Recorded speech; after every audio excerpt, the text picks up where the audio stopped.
Yang ditawarkan Tuhan sesungguhnya adalah dirinya sendiri. Dan itu berarti bersama dengan segala miliknya, Tuhan menawarkan kita menjadi temannya, menjadi sahabatnya. Apakah kita bersedia menjadi sahabat Tuhan?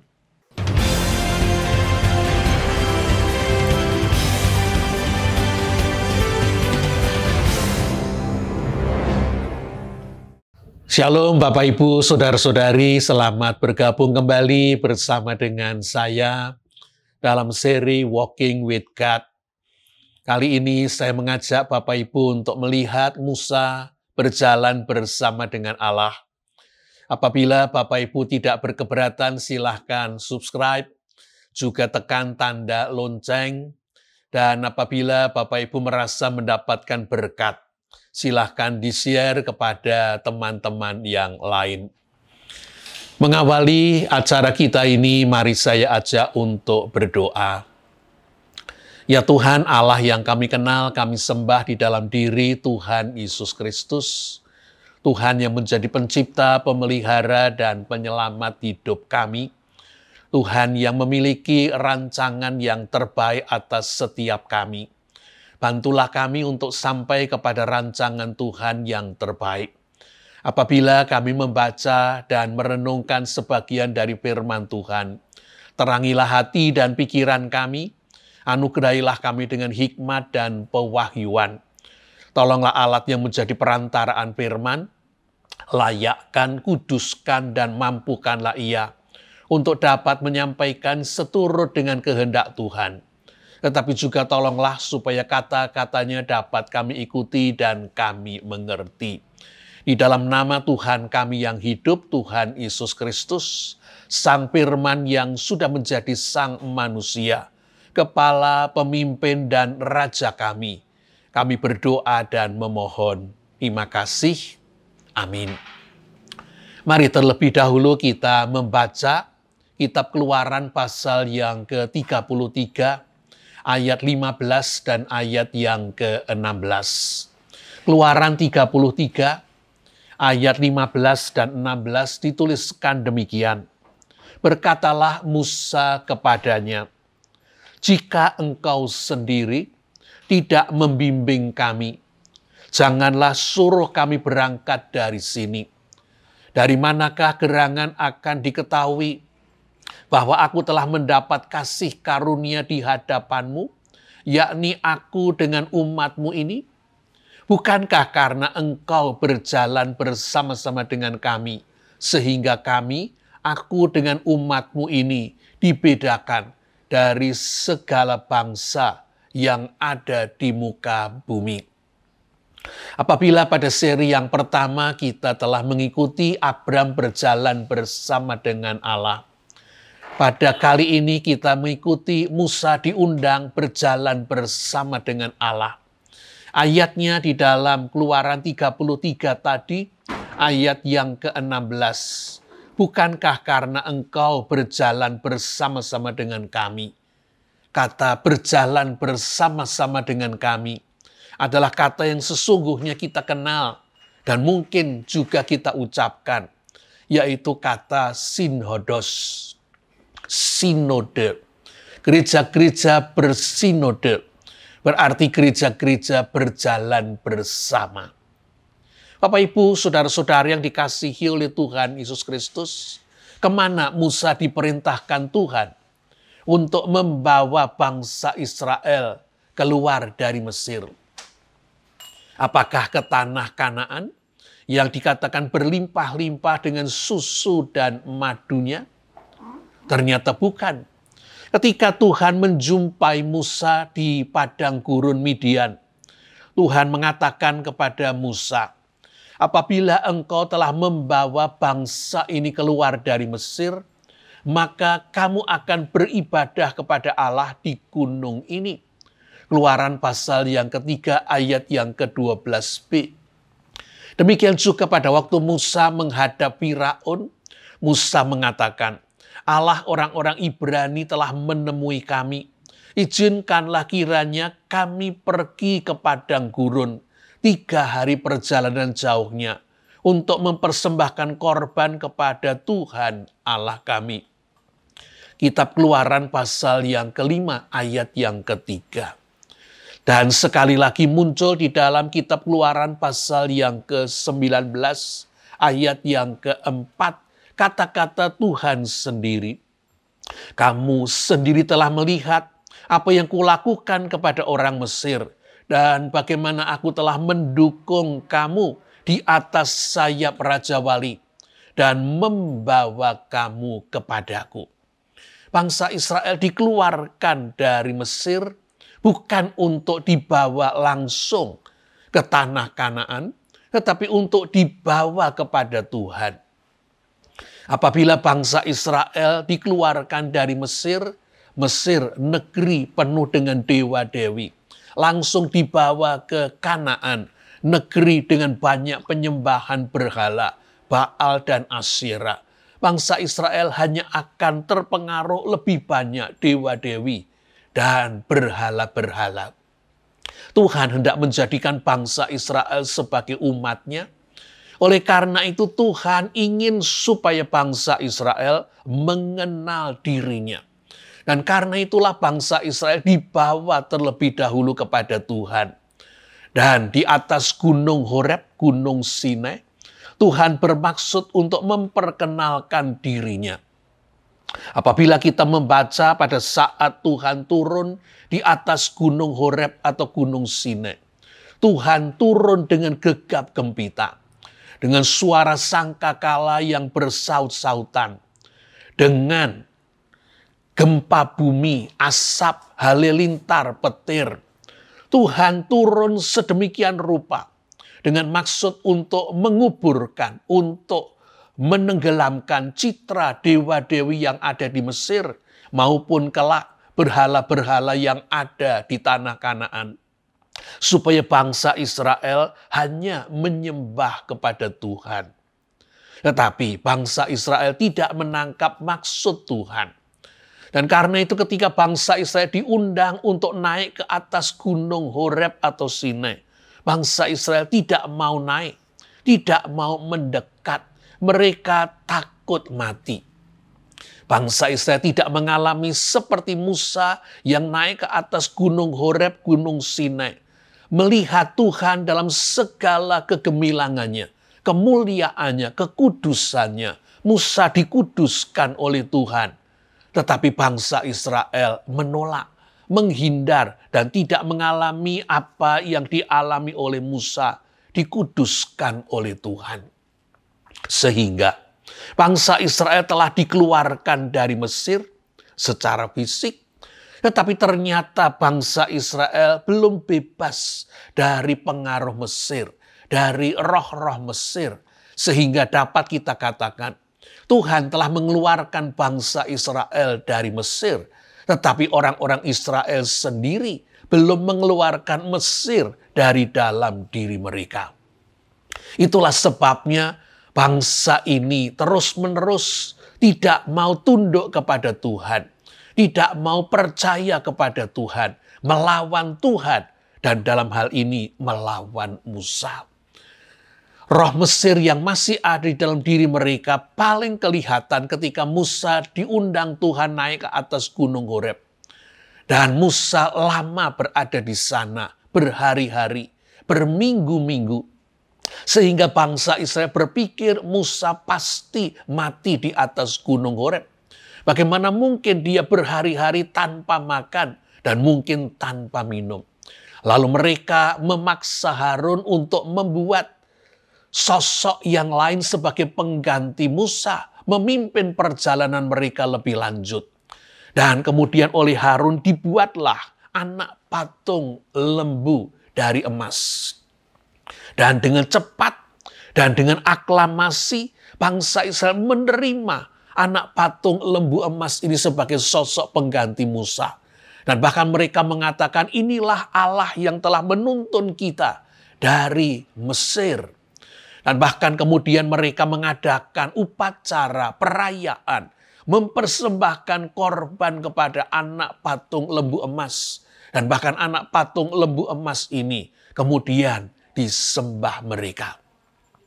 Bapak, Ibu, saudara-saudari yang dikasihi oleh Tuhan Yesus Kristus, sesungguhnya yang ada di dalam diri bangsa Israel adalah mau mengikuti kemauan mereka sendiri. Ketika mereka menghadapi kesulitan karena tidak ada air minum, mereka bersungut-sungut dan melawan Tuhan dan Musa.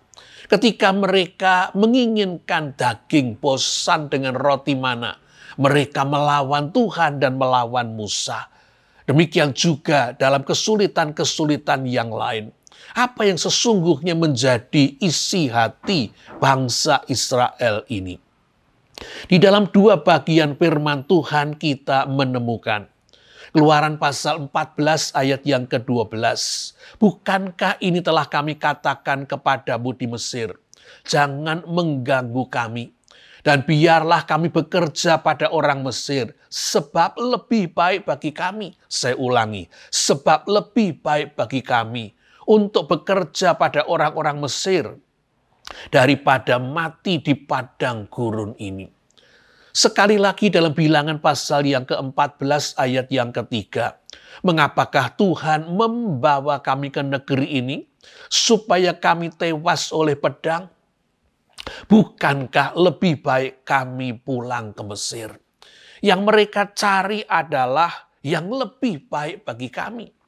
Ketika mereka menderita di bawah penindasan Firaun, mereka berseru-seru kepada Tuhan. Dan ketika Tuhan mengirimkan Musa dan Harun, mereka dengan cepat menanggapinya, menyambutnya. Dengan antusias mereka bersedia untuk bersama dengan Musa dan Harun. Tetapi ketika mereka menghadapi kesulitan, ketika mereka dipaksa membuat batu bata tanpa diberi jerami, mereka sudah berbalik melawan Musa. Demikian juga di sepanjang perjalanan di padang gurun. Sesungguhnya keinginan mereka adalah supaya mereka tidak lagi menderita. Mereka tidak lagi mau susah. Dan dalam perjalanan di padang gurun, mereka tidak mau lagi mengalami kesusahan dan penderitaan. Tidak mampu melihat apa yang sudah dilakukan Tuhan bagi mereka. Bapak, Ibu, saudara-saudari yang dikasihi oleh Tuhan Yesus Kristus. Bukankah bangsa Israel melihat 10 tulah yang dijatuhkan Tuhan kepada bangsa Mesir? Bukankah bangsa Israel melihat apa yang sudah dilakukan Tuhan? Mengeringkan laut Tiberau, bahkan menyelamatkan mereka dari kejaran tentara Firaun dengan menenggelamkan tentara Firaun di laut Tiberau. Bukankah mereka mendapatkan roti secara ajaib dan air minum yang keluar dari batu karang? Bukankah mereka disertai Tuhan dalam wujud tiang awan dan tiang api? Dan bahkan sesungguhnya mereka diundang untuk melihat Tuhan turun di atas gunung Horeb atau Sinai. Tetapi bangsa Israel tidak terpengaruh dengan Tuhan, tidak makin melihat kebesaran dan keagungan Tuhan, tidak makin mendekat dan tidak makin percaya kepada Tuhan. Mereka justru menginginkan keinginan mereka sendiri. Dan sedikit-sedikit mengeluh dan bersungut-sungut dengan mengatakan lebih baik kita kembali ke Mesir. Atau lebih baik kami mati di padang gurun ini. Dan itulah yang kemudian terjadi. Sebagian besar para pria dewasa yang keluar dari Mesir, sebagian besar, kecuali 2 orang, Kaleb dan Yosua, dibiarkan Tuhan mati di padang gurun seperti kata-kata mereka. Bapak, Ibu, saudara-saudari yang dikasihi oleh Tuhan Yesus Kristus, John Beaver di dalam bukunya Hati yang Berkobar mengajak kita membedakan antara maksud dan hasrat. Kalau kita mengatakan kita akan mengikut dan melayani Tuhan, mari kita teliti. Itu hasrat kita ataukah itu baru maksud kita? Kalau kita hendak mengikut dan melayani Tuhan merupakan hasrat kita. Keinginan yang kuat yang muncul dari kedalaman hati kita. Yang sungguh-sungguh menjadi kerinduan kita. Yang akan kita upayakan. Maka dalam kenyataan hidup kita, kita akan mengakui Tuhan. Kita akan mengikuti Tuhan. Kita akan mentaati Tuhan. Dan kita sungguh akan melayani Tuhan. Tetapi apabila kita ternyata baru mengungkapkan niat persetujuan intelektual bahwa kita hendak mengikut dan melayani Tuhan. Realita yang terjadi dalam kehidupan kita mungkin bukan mengikut dan melayani Tuhan. Apa hasrat yang terdalam yang kita miliki? Mungkin hasrat itu adalah kita ingin kaya raya. Mungkin hasrat itu adalah kita ingin ternama. Kita ingin menjadi semakin besar. Kita ingin terpandang. Dan apa yang menjadi hasrat kita, itulah yang sesungguhnya akan kita kejar. Di dalam Matius pasal yang ke-19, ayat 16 sampai dengan 26, Tuhan menceritakan seorang muda yang kaya yang datang kepada Tuhan Yesus dengan sebuah pertanyaan. Guru, bagaimanakah supaya aku dapat hidup kekal? Apa yang harus kulakukan supaya aku mendapat hidup yang kekal? Ia menginginkan hidup yang kekal. Ia mau berbuat, ia mau berusaha, ia mau mengupayakan untuk mendapatkan hidup yang kekal. Tetapi mari kita lihat lebih lanjut. Keinginannya untuk mendapatkan hidup yang kekal itu, apakah itu maksud ataukah hasrat? Ketika Tuhan Yesus menjawab, jualah seluruh harta milikmu dan bagikanlah itu kepada orang miskin. Ternyata orang muda kaya ini mundur dengan sedih. Oleh karena hasratnya adalah memiliki harta benda dan menikmatinya. Bukan sesungguhnya hasratnya mendapatkan hidup yang kekal. Dan untuk mendapatkan hidup yang kekal ini dia bersedia untuk melakukan apa saja. Bahkan mengorbankan apa saja. Bapak, Ibu, saudara-saudara yang dikasihi oleh Tuhan Yesus Kristus, apa yang merupakan hasrat di dalam diri kita? Apa dorongan yang kuat yang muncul dari dalam diri kita? Apakah kita mengasihi Tuhan? Itu merupakan hasrat kita. Apabila kita mengasihi Tuhan merupakan hasrat kita, paling tidak itu akan terjadi. Akan kita nyatakan melalui dua bidang, yaitu alokasi waktu dan pengaturan uang kita. Apakah Tuhan mendapatkan waktu yang cukup di dalam hidup kita? Apakah uang kita atur menurut kehendak Tuhan, untuk kemuliaan Tuhan, bahkan untuk terlibat dalam pekerjaan Tuhan? Bagaimana jika kalau kita mengatakan kita akan mengasihi Tuhan, tetapi kita hanya bersedia mengalokasikan 1,5 jam, 2 jam setiap hari Minggu untuk beribadah. Tetapi selebihnya kita pakai untuk urusan kita, untuk kepentingan kita. Bagaimana kita mengatakan kita mengasihi Tuhan, jikalau sesungguhnya uang kita adalah hasil kerja kita, usaha kita. Kita berhak atas uang kita dan kita tidak pernah menyerahkan pengelolaan keuangan kita kepada Tuhan. Bapak, Ibu, saudara-saudari yang dikasihi oleh Tuhan Yesus Kristus. Hasrat kita apa? Dan mari kita melihat bagaimana dengan Musa. Bukankah sesungguhnya Musa yang paling menikmati kehidupan di Mesir? 40 tahun ia hidup di istana. 40 tahun dia menerima segala yang terbaik. Belajar dari ilmu pengetahuan Mesir.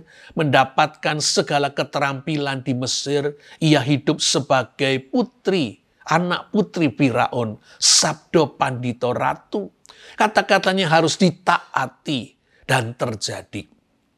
Kalau begitu, bukankah Musa yang paling sulit untuk meninggalkan Mesir? Bukankah Musa yang paling sulit untuk melepaskan roh Mesir, pengaruh Mesir? Tetapi ternyata tidak demikian. Musa mampu melepaskan Mesir dari dalam hidupnya, dari dalam pikiran dan hatinya. Mengapa begitu?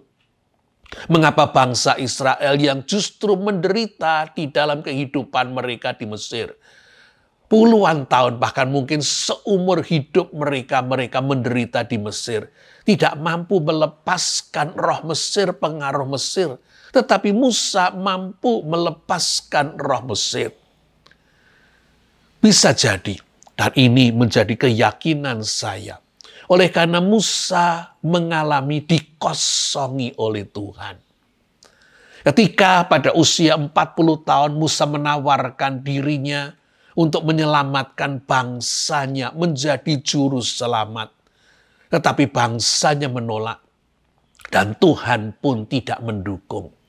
Musa, niat baik Musa mengalami kegagalan. Dan bahkan Musa melakukan kesalahan membunuh seorang mandor Mesir. Sekarang dia buron. Dan untuk itu dia harus menyelamatkan nyawanya dan lari dari Mesir. Dan ketika dia sampai di Midian, ia menjadi seorang gembala domba. Dari seorang Mesir, dari seorang pangeran Mesir, ia menjadi seorang penggembala domba. Bukankah itu merupakan sebuah grafik turun? Bahkan turun dengan drastis, turun dengan tajam. Sebuah kemerosotan hidup. Dan apa yang dilakukan Musa dari hari ke hari? Menggembalakan domba. Apa yang dirasakan Musa dari tahun ke tahun? Melakukan hal-hal yang sama. Monoton. Mungkin juga berakibat membosankan. Jadi pada saat Musa berusia 40 tahun kedua. Pada saat Musa berusia 80 tahun. Dan itu berarti 40 tahun ia hidup sebagai gembala domba. Kira-kira bagaimana perasaannya? Bagaimana pemahamannya atas hidupnya? Bisa jadi Musa merasa hidupnya sudah habis. Riwayatnya sudah selesai. Ia hanya tinggal seperti lilin yang sudah lama meleleh.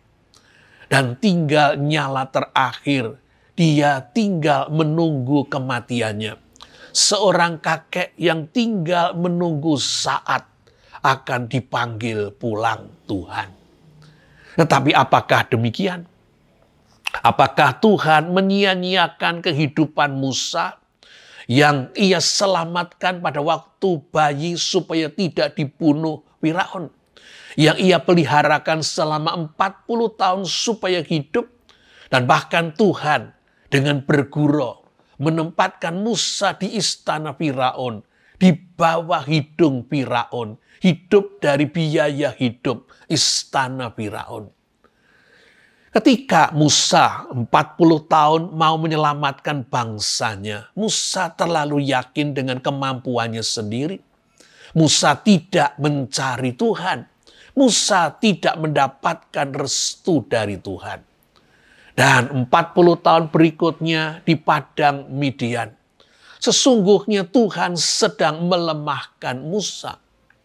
Tuhan mengubahkan Musa dari seorang perwira yang biasa memegang pedang. Musa diubah menjadi seorang gembala yang memegang tongkat. Menggembalakan domba-domba yang bodoh. Tuhan mengubahkan karakter Musa. Dan itulah yang kemudian dituliskan di dalam kitab Bilangan pasal yang ke-12 ayat yang ke-3. Adapun Musa ialah seorang yang sangat lembut hatinya. Lebih dari setiap manusia yang ada di muka bumi. Tuhan membutuhkan Musa sebagai alatnya, rekan sekerjanya. Tetapi yang dibutuhkan Tuhan bukan seorang. yang yakin akan kemampuan, keterampilannya, sehingga bisa memegahkan diri kalau tidak menyombongkan diri. Yang dibutuhkan Tuhan justru sebaliknya. Seorang yang takut akan Tuhan, seorang yang rendah hati, seorang yang tidak merasa dirinya begitu istimewa, sehingga akan memegahkan dirinya. Mari saya tunjukkan. Di dalam Mazmur 147 ayat 10 dan 11 dituliskan ayat ini. Ia Tuhan, Ia tidak suka kepada kegagahan kuda, Ia tidak senang pada kaki laki-laki. Bukankah sebuah ayat yang aneh? Siapa yang menciptakan kuda dengan kegagahan? Dan kuda gagah, kuda sangat berguna justru karena kekuatan kakinya. Demikian juga siapa yang menciptakan laki-laki? Dengan laki-laki itu memiliki keistimewaan, memiliki lebih banyak otot daripada lemak. Kekuatan kuda pada kakinya dipindahkan pada kekuatan seorang laki-laki. Digambarkan melalui kakinya. Ia tidak suka kepada kegagahan kuda. Ia tidak senang kepada kaki laki-laki. Tuhan senang kepada orang-orang yang takut akan Dia. Kepada orang-orang yang berharap akan kasih setianya. Tuhan tidak senang apabila kekuatan manusia begitu diandalkan. Sehingga manusia merasa mampu melakukan sendiri tanpa Tuhan. Di dalam bagian lain, Sefanya pasal yang ketiga ayat yang ke-12, saya bacakan ayat ini. Di antaramu akan kubiarkan hidup suatu umat yang rendah hati dan lemah. Dan mereka akan mencari perlindungan pada nama Tuhan. Bukankah aneh? Yang akan disisakan Tuhan dari Israel justru umat yang lemah. Dan karena lemah mereka rendah hati. Dan karena remah dan rendah hati mereka akan mencari Tuhan. Mungkin ini senada dengan apa yang diungkapkan Paulus. Ketika dia mengatakan di dalam kitab 1 Korintus. Menurut ukuran manusia, tidak banyak orang yang bijak. Tidak banyak orang yang berpengaruh. Tidak banyak orang yang terpandang. Tetapi apa yang bodoh bagi dunia dipilih Allah untuk memalukan orang-orang yang berhikmat. Dan apa yang lemah bagi dunia dipilih Allah untuk memalukan apa yang kuat. Dan apa yang tidak terpandang dan yang hina bagi dunia dipilih Allah. Bahkan yang tidak berarti dipilih Allah untuk meniadakan yang berarti. Supaya jangan ada seorang pun yang memegahkan diri di hadapan Allah. 1 Korintus pasal yang pertama ayat 26 sampai dengan 29. Jadi Bapak Ibu, pada saat Musa berusia 80 tahun, itulah saat di mana Musa merasa hidupnya berada pada titik yang paling rendah. Ia sudah habis. Ia tinggal seorang kakek yang menanti saat kematiannya. Lilin yang tinggal nyala terakhir dan kemudian akan padam. Tetapi apakah benar Musa sudah habis? Oleh karena justru pada usia 80 tahun ini Tuhan menjumpai Musa dalam wujud semak belukar yang menyala, tetapi tidak terbakar. Musa seperti semak belukar, sesuatu yang dianggap sudah tidak lagi berguna. 80 tahun yang sia-sia hanya seperti semak belukar. Tetapi Tuhan hadir di dalam semak belukar ini. Tidak membuat semak belukar ini mati, tetapi bahkan bercahaya, berkilauan, menjadi sedemikian rupa ajaib. Musa akan dibuat oleh Tuhan menjadi semak belukar yang menyala. Musa diberikan tanda-tanda untuk ia lakukan. Musa makin melihat Tuhan, Musa makin mengenal Tuhan. Musa makin mengalami berbagai peristiwa yang dinyatakan Tuhan, yang ditunjukkan Tuhan. Dan ia makin percaya kepada Tuhan. Dari tongkatnya yang ia lepas menjadi ular, dan ia pegang kembali menjadi tongkat. Dari tangannya yang ia masukkan ke saku menjadi kena kusta, dan ia masukkan kembali menjadi sembuh. Dari air yang ia lemparkan ke tanah menjadi darah, maupun ketika dia sudah diutus Tuhan, dan dia menyaksikan tulah demi tulah dijatuhkan Tuhan kepada bangsa Mesir. Musa melihat Laut Tibero dikeringkan oleh Tuhan. Musa melihat mana yang turun bersama dengan embun pagi.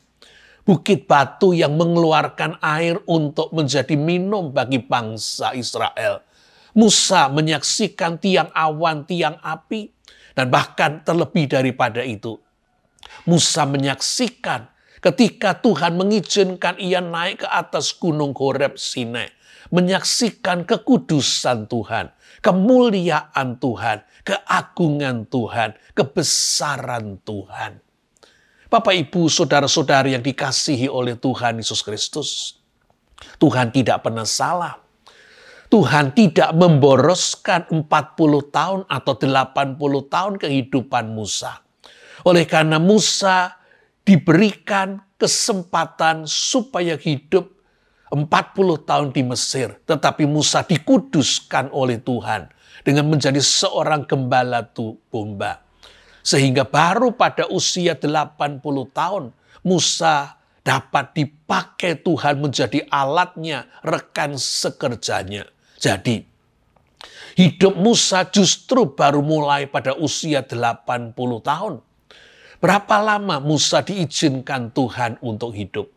Berapa lama Musa memimpin bangsa Israel di sepanjang perjalanan di padang gurun? Bukankah kita tidak pernah mengerti? Ternyata begitu lama. Oleh karena itulah 40 tahun yang ketiga dalam hidupnya. Bapak, Ibu, saudara-saudari yang dikasihi oleh Tuhan Yesus Kristus. Musa berjalan bersama dengan Tuhan. Sehingga Musa makin mengenal Tuhan. Musa makin percaya kepada Tuhan. Musa semakin dekat dengan Tuhan. Apa yang kita lihat dilakukan Musa? Ketika bangsa Israel berulang-ulang kali memberontak, bersungut-sungut, dan Tuhan murka.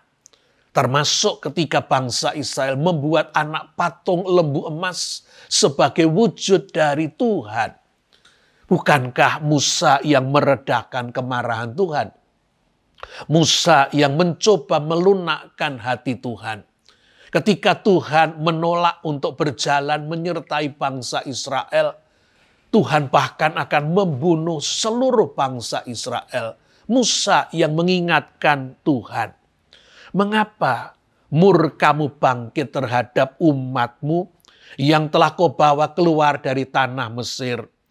Orang Mesir akan berkata, dia membawa mereka keluar dengan maksud menimpakan malapetaka kepada mereka dan membunuh mereka. Seolah-olah Musa akan mengatakan, Tuhan, jikalau bangsa Israel engkau musnahkan di padang gurun, orang-orang Mesir akan menganggap engkau tidak mampu membawa bangsa Israel seperti yang kau janjikan ke tanah Kanaan yang berlimpah dengan susu dan madu. Musa mengingatkan janji Tuhan kepada Abraham, Ishak, Yakub atau Israel. Ingatlah kepada Abraham, Ishak dan Israel, hamba-hambamu itu. Sebab kepada mereka engkau telah bersumpah demi dirimu sendiri. Keluaran 32 ayat yang ke-13. Musa lah yang memintakan pengampunan bagi bangsa Israel. Dia yang naik ke atas gunung Horeb Sinai. Dan di atas gunung Horeb Sinai, Tuhan melihat Musa sungguh-sungguh berdoa untuk bangsanya. Bahkan merelakan namanya dicoret dari kitab kehidupan untuk digantikan bangsa Israel supaya mendapat pengampunan Tuhan. Bapak, Ibu, saudara-saudari, kita melihat ketika Tuhan akan menjadikan Musa sebagai bangsa yang besar untuk menggantikan bangsa Israel, Musa menolaknya. Musa tidak mencari kebesaran untuk dirinya sendiri. Dan ketika Tuhan menolak untuk berjalan menyertai bangsa Israel, memilih untuk mengutus malaikatnya, Musa menolak untuk berjalan. Musa memilih untuk tinggal di padang gurun yang gersang daripada sampai ke tanah Kanaan yang berlimpah susu dan madunya. Tetapi Tuhan tidak bersama dengan mereka. Dan itulah yang kita lihat dilakukan Musa. Karena itu sesungguhnya Tuhan memberikan tempat yang istimewa bagi Musa. Musa berkali-kali berbicara dengan Tuhan. Tuhan berbicara dengan Musa. Bahkan Musa diundang naik ke atas gunung Horeb Sinai. Musa menyaksikan kemuliaan Tuhan, kekudusan Tuhan, kebesaran Tuhan, kegemilangan Tuhan. Dan di dalam ayat-ayat ini kita menemukan Musa sesungguhnya ditempatkan oleh Tuhan menjadi teman atau sahabatnya. Dan Tuhan berbicara kepada Musa dengan berhadapan muka seperti seorang berbicara kepada temannya. Berhadapan muka, berbicara kepada temannya. Keluaran 32 ayat 11. Berhadap-hadapan aku berbicara dengan dia terus terang, bukan dengan teka-teki. Dan ia memandang rupa Tuhan. Bilangan pasal 12 kembali dikatakan berhadap-hadapan. Musa memandang wajah Tuhan. Apakah benar begitu? Keluaran pasal 32 menunjukkan Musa tidak pernah memandang wajah Tuhan. Oleh karena Tuhan terlalu kudus untuk dipandang manusia berdosa, termasuk Musa. Tuhan hanya mengizinkan Musa melihat bagian belakang ketika Tuhan lewat. Jadi apa yang dimaksudkan dengan kata berhadap-hadapan? Memandang muka bukan sebuah kalimat harafiah, tetapi sebuah kalimat simbolis. Oleh karena Tuhan mestinya di atas dan Musa manusia berdosa mestinya di bawah. Jikalau satu di atas, satu di bawah, bagaimana bisa berhadap-hadapan? Tuhan seolah-olah merendahkan dirinya turun. Dan Musa diangkat naik. Sehingga Tuhan dan Musa seolah-olah berada pada bidang yang sama. Sejajar berhadap-hadapan. Itulah posisi yang kita temukan di dalam persahabatan. Persahabatan menuntut kesetaraan. Dan Tuhan menempatkan Musa sebagai sahabatnya. Bapak, Ibu, saudara-saudari yang dikasihi oleh Tuhan Yesus Kristus. Sesungguhnya apa yang menjadi hasrat Musa? Hasrat Musa kita temukan tadi, tidak mau ketika dijadikan sebagai bangsa yang besar, Musa tidak mencari kebesaran untuk dirinya. Musa menolak ketika disuruh berjalan tanpa Tuhan. Musa tidak mencari kenyamanan. Musa tidak mencari kenikmatan. Musa tidak mencari keberhasilan, kesuksesan. Lalu apa yang diminta Musa yang merupakan isi hatinya? Beritahukanlah kiranya jalanmu kepadaku, sehingga aku mengenal engkau, supaya aku tetap mendapat kasih karunia di hadapanmu. Keluaran pasal 33 ayat yang ke-13. Supaya aku mengenal engkau. Dan sekali lagi dalam Keluaran 33 ayat yang ke-18. Perlihatkanlah kiranya kemuliaanmu kepadaku.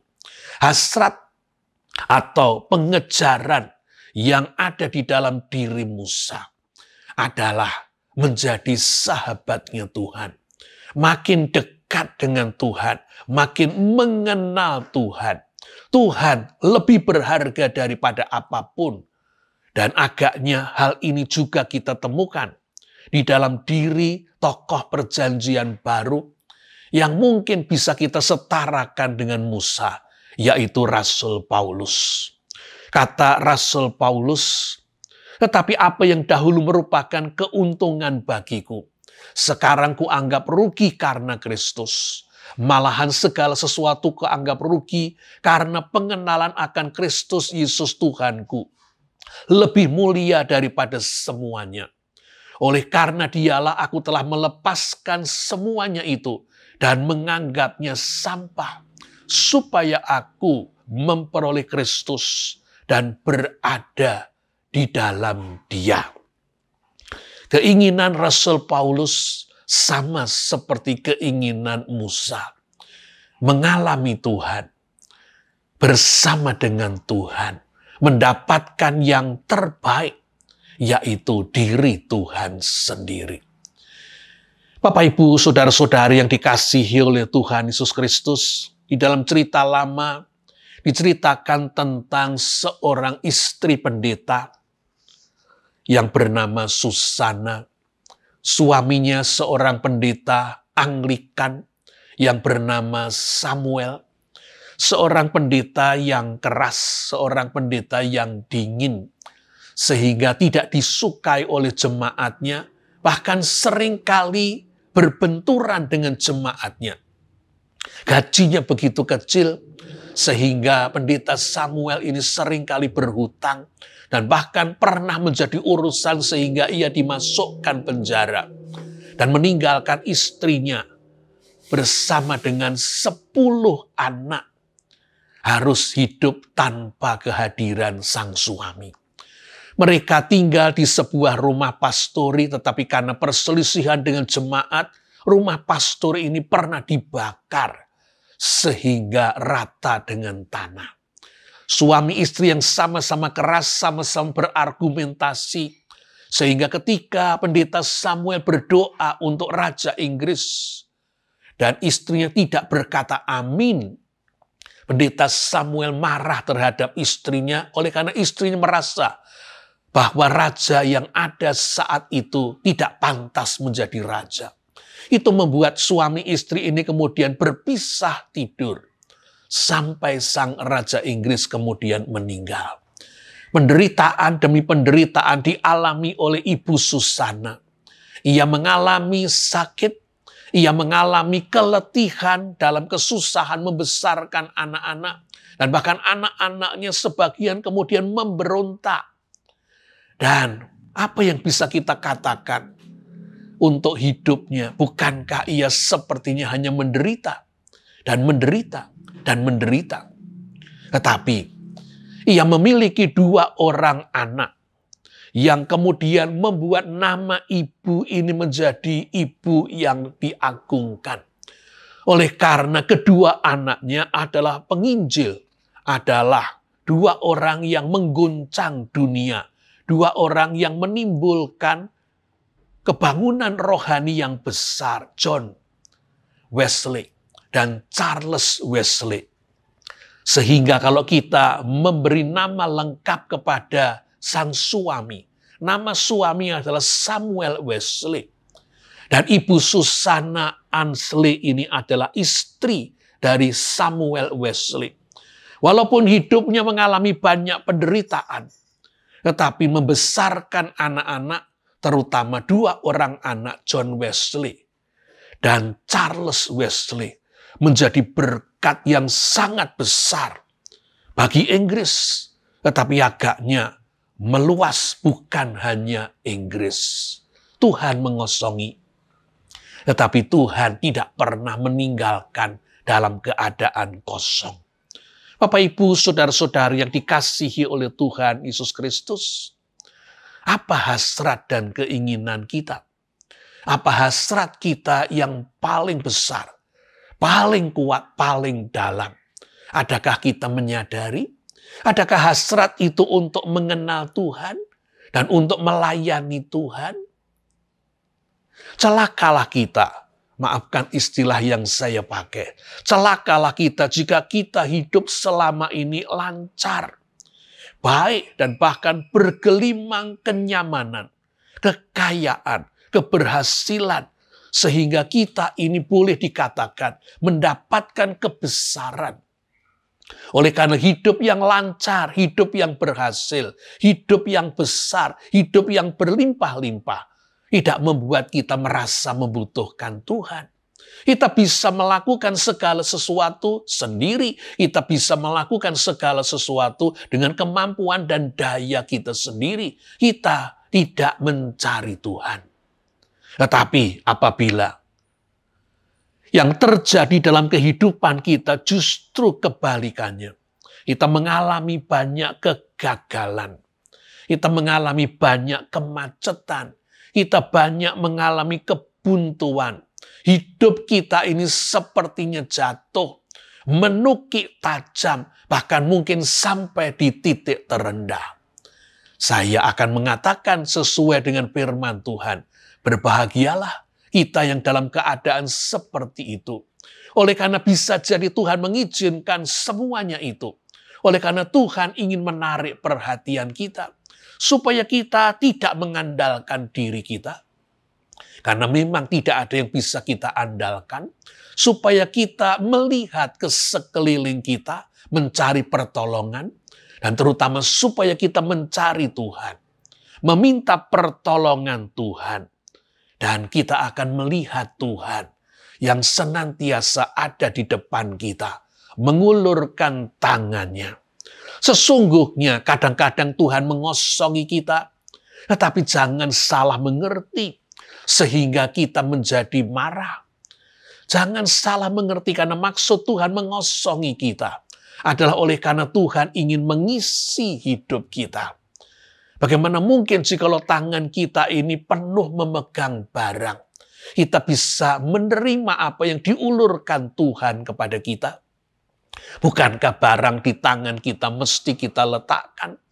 Kita singkirkan dari tangan kita sehingga dengan tangan kosong kita baru bisa menerima apa yang akan diberikan Tuhan kepada kita. Berkatnya, tawarannya, bukan hanya berupa barang, bukan hanya berupa kecukupan, bukan hanya berupa kenikmatan. Karena yang ditawarkan Tuhan adalah kita diundang untuk berjalan bersama dengan Tuhan. Yang ditawarkan Tuhan sesungguhnya adalah dirinya sendiri. Dan itu berarti bersama dengan segala miliknya. Tuhan menawarkan kita menjadi temannya, menjadi sahabatnya. Apakah kita bersedia menjadi sahabat Tuhan? Apakah kita bersedia untuk melepaskan segala sesuatu? Seperti Musa dan seperti Paulus, supaya kita mendapatkan Tuhan. Mari kita merenungkannya dan dengan sungguh-sungguh mengambil keputusan yang tepat dan benar. Amin.